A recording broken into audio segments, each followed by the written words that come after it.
बच्चा पैदा करने के लिए रेपिस्ट को पैरोल। पत्नी ने कहा था कि अगर वो प्रेग्नेंट न हुई तो 16 संस्कार अधूरे रहेंगे। अब 15 दिन पति के साथ रहेगी।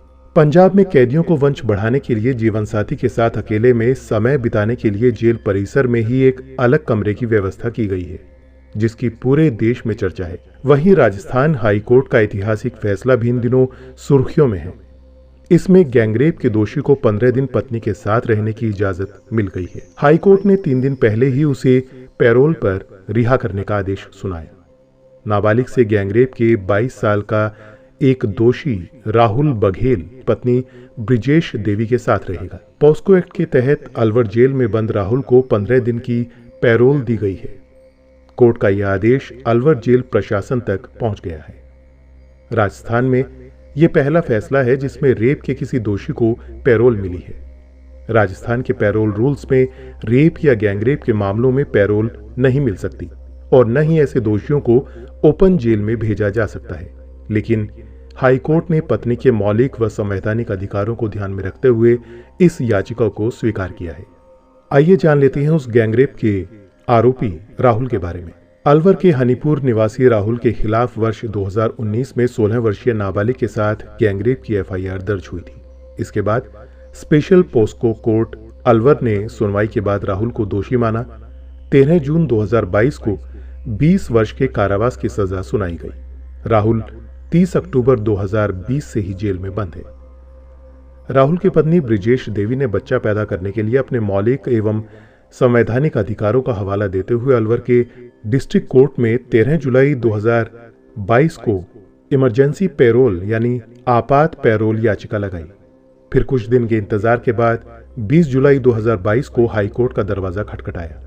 हाई कोर्ट में लगाई याचिका में 30 दिन की पैरोल देने की मांग की गई, लेकिन हाई कोर्ट ने राहुल को 15 दिन की पैरोल पर छोड़ने का आदेश सुनाया। ये याचिका राहुल की सजा के ठीक 1 महीने बाद लगाई गई। याचिका में कहा गया कि पत्नी को प्रेगनेंसी या दंपत्ति को वंश बढ़ाने के लिए रोकना संविधान के आर्टिकल 14 और 21 की भावना के खिलाफ होगा। अलवर के डिस्ट्रिक्ट कोर्ट में याचिका लगाने के बाद 7 दिन तक सुनवाई का इंतजार किया। फिर इसके बाद हाई कोर्ट में याचिका दायर की। 15 अक्टूबर को हाई कोर्ट ने इस मामले की सुनवाई की। कोर्ट रूम में ब्रिजेश की पत्नी की ओर से क्या तर्क रखे गए, सरकार की ओर से पैरोल अर्जी खारिज करने के लिए क्या कहा गया, अदालत ने सुनवाई के बाद किन किन तर्कों को माना और फैसला दिया, रेप केस के इस पहले मामले के अलावा क्या प्रेगनेंसी के लिए किसी और केस में भी पैरोल दिया गया है। 15 अक्टूबर 2022 को हाई कोर्ट न्यायाधीश संदीप मेहता और समीर जैन ने सुनवाई शुरू की। राहुल की पत्नी की ओर से वकील विश्राम प्रजापति ने अपनी दलील रखी और सरकार की ओर से वकील नरेंद्र गुर्जर ने उसका विरोध किया। विश्राम प्रजापति ने कहा कि ब्रिजेश देवी का पति 2 साल से जेल में बंद है। उसकी शादी 2018 में हुई थी। वो शादी से खुश है और बच्चा चाहती है। वर्तमान में उसकी कोई संतान नहीं है। ब्रिजेश देवी धार्मिक, सामाजिक और मानवीय परंपरा के चलते वंश वृद्धि करना चाहती है। नरेंद्र गुर्जर ने कहा कि पैरोल अर्जी का विरोध करते हुए Rajasthan prisoners release to parole rules 2021 को कोर्ट में पेश किया और कहा कि प्रेगनेंसी के लिए रेप मामलों में पैरोल देने का कोई प्रावधान नहीं है। इस याचिका का कोई आधार ही नहीं है। वहीं दूसरी तरफ प्रजापति ने कहा कि राहुल के दोष में उसकी पत्नी ब्रिजेश की कोई भूमिका नहीं है। ब्रिजेश अपनी शादी को बचाए रखना चाहती है। बच्चे को जन्म देना उसके मौलिक और संवैधानिक अधिकारों में शामिल है। इस पर गुर्जर ने कहा कि यदि कैदी को पैरोल दी गई तो समाज में इसका अच्छा संदेश नहीं जाएगा, समाज पर विपरीत प्रभाव भी पड़ेगा। इस आधारहीन याचिका को खारिज करना चाहिए। इस पर प्रजापति ने कहा कि याची ब्रिजेश देवी के पास मां बनने के लिए और कोई दूसरा विकल्प नहीं है। इसके कारण उसके पति को पैरोल पर जेल से रिहा करने की इजाजत दी जाए। राहुल का आचरण और व्यवहार भी जेल में उचित पाया गया। इस संबंध में जेलर की ओर से दिया गया प्रमाण पत्र भी अदालत में विश्राम प्रजापति ने पेश किया। गुर्जर ने कहा कि दोषी पोस्को एक्ट में बंद है, जो बहुत गंभीर नेचर का है। कोर्ट को इस संबंध में भी गौर करना चाहिए। प्रजापति ने कहा कि वैदिक संस्कृति के तहत हिंदू फिलॉसफी के 16 संस्कारों में गर्भधारण बहुत महत्वपूर्ण संस्कार है।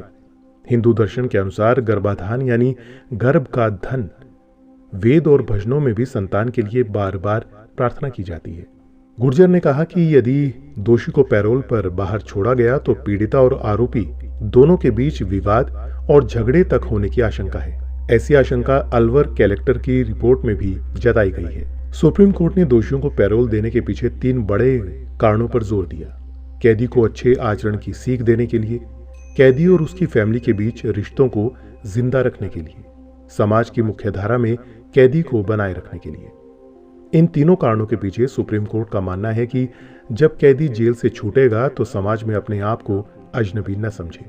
इस आधार पर राहुल को 30 दिन के पैरोल दी जाए। राजस्थान में पोस्को एक्ट में राहुल को पैरोल मिलने का ही पहला मामला है, लेकिन प्रेगनेंसी की मांग को लेकर प्रदेश में किसी कैदी को पैरोल पर छोड़ने का यह दूसरा मामला है।